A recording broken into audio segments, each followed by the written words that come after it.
You're watching Teleglitch. Specifically, you're watching Teleglitch Stage 8B. This stage has a lot of mechanical enemies in it, and not a whole lot of ammo, so overall it's kind of a resource sink. So why would I ever choose to go on this route aside from the B levels being part of a challenge? The answer is, it has some pretty rare crafting items in it. But we'll get to that later.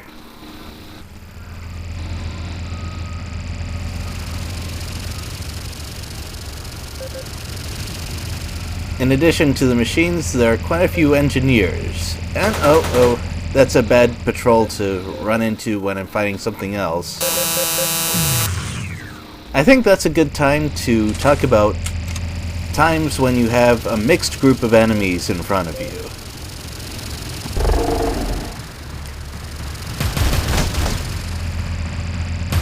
I've run into a lot of problems because of trying to use the optimum weapon for every single enemy, even when it's not practical. So when there are a lot of different enemies grouped up, I found that it's probably just best to use the strongest overall weapon and soak up the loss of ammo from it. For example, if there was a squid mixed in with this stuff, I would just laser everything.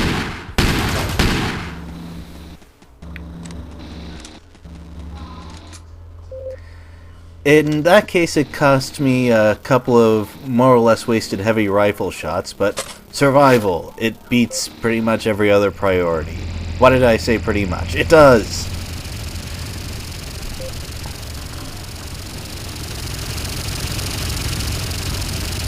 We'll always need more plates. Well, I'd like to avoid that, but hey. Oh boy, that was a very brief brush with the laser and it did about half my life. That was because it was using its widest automatic arc of a shot. There could have been other much nastier patterns. And well, at least I could free up an inventory spot that was previously being taken up by plates and medkits. Don't need any of those, right? It used to be, in the normal edition, that squid bots were not much of a threat despite their near-instant death lasers. Like many other machines of that game, they only aimed directly at you, so as long as you were moving to the side, you were pretty much safe. In this one, they will use lighter arced shots that aren't aimed at you in particular, and they can also lead you. I took a couple of deaths learning about that. They worked pretty hard to make sure that you can't just dance around one of those robots. You have to use cover, and preferably kill it outright with the strongest gun you have. The Warwalkers were changed in a similar way. The difference is less dramatic because while their guns hurt, they don't deal immediate death the way the lasers of the squid robots do. Oh, second large tube. I've been hauling one large tube for most of the game, and combining that with a second tube, some hardware, and the pistol I've also been lugging around, I get a portable cannon. Not quite Serious Sam cannon, but it's very useful because you can turn empty cans plus small explosives into ammunition for the cannon. Artillery shells, very good against robots. Pierces through armor quite well, only problem is throws shrapnel all over the place, so it's not a close range weapon. There's the combination right there. They actually boosted the number of shells you get per recipe for this one because late game empty cans are not as easy to get anymore.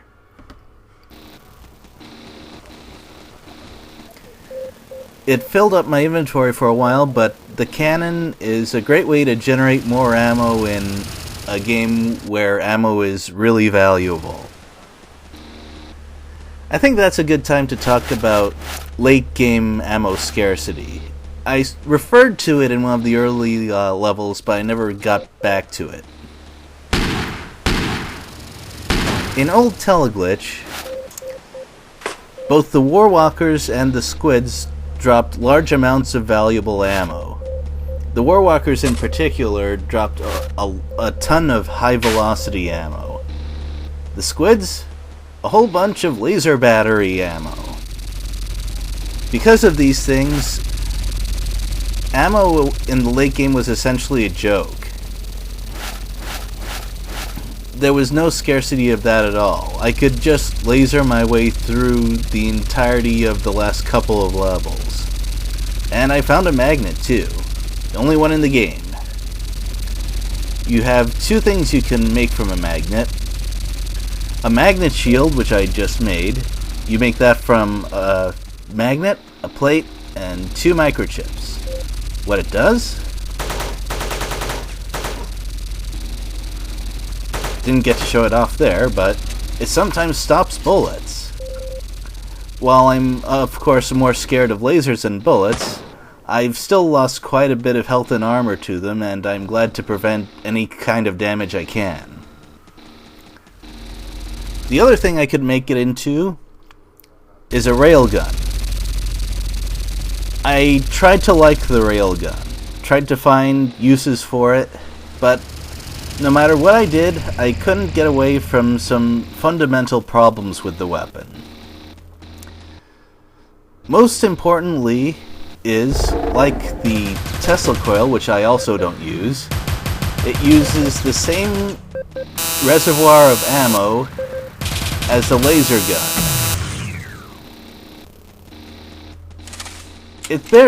I don't think I found a better weapon than the laser gun for using laser ammo. Kills everything quickly, and it's pretty efficient. By comparison, the railgun is not all that great. It fires once, and then you have to reload after each shot. It doesn't kill enemies as quickly as the laser gun. It can pierce through enemies and hit more than one, but I've never come across huge groups of robots that I couldn't handle normally. In fact, I try to avoid letting them bunch up, because that's just bad survival tactics. Maybe if you could make ammo for the railgun the same or a similar way that you could with the cannon, it would be much better. As it is, it uses both the magnet, which prevents me from making the damage-saving magnet shield, and it uses a large tube, which means I can't make the cannon either, so it's definitely not worth the trade, in my experience. Here we have a boss room, and I just realized I used my last explosive making cannon ammo. While cannon ammo is nice, I prefer to have a stimulant because getting hit by rockets is bad. Getting to show off the cannon, though. Lots of ammo, great against armored, especially since this is a heavy armored guy. Just can't use it close up. That's why I try to avoid using it in things like narrow corridors and any place where I'm not sure what the layout is going to be like. Laser gun works everywhere. Cannon, not so much. The Blue Walker I find to be less threatening than the previous bosses.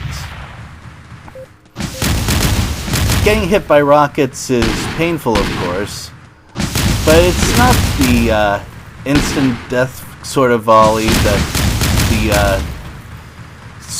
Scorpion robot's hail of assault rifle bullets is. It's much easier to dodge. You don't even need cover for it. The only thing that might cause trouble is that the rockets can open the way up for swarm bots to enter. But even that I don't feel is too much of a problem. And faster than it took me to explain all of that, it's gone. Drops a plate too, which is nice.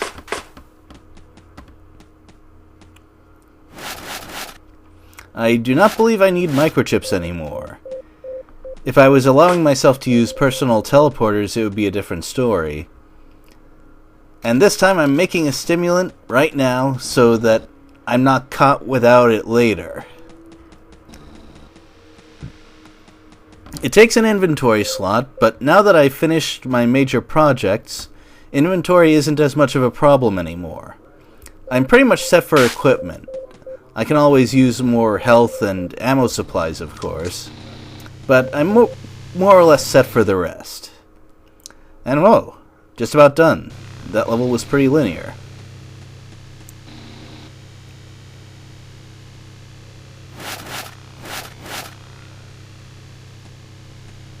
More ammo. Nice. And away we go.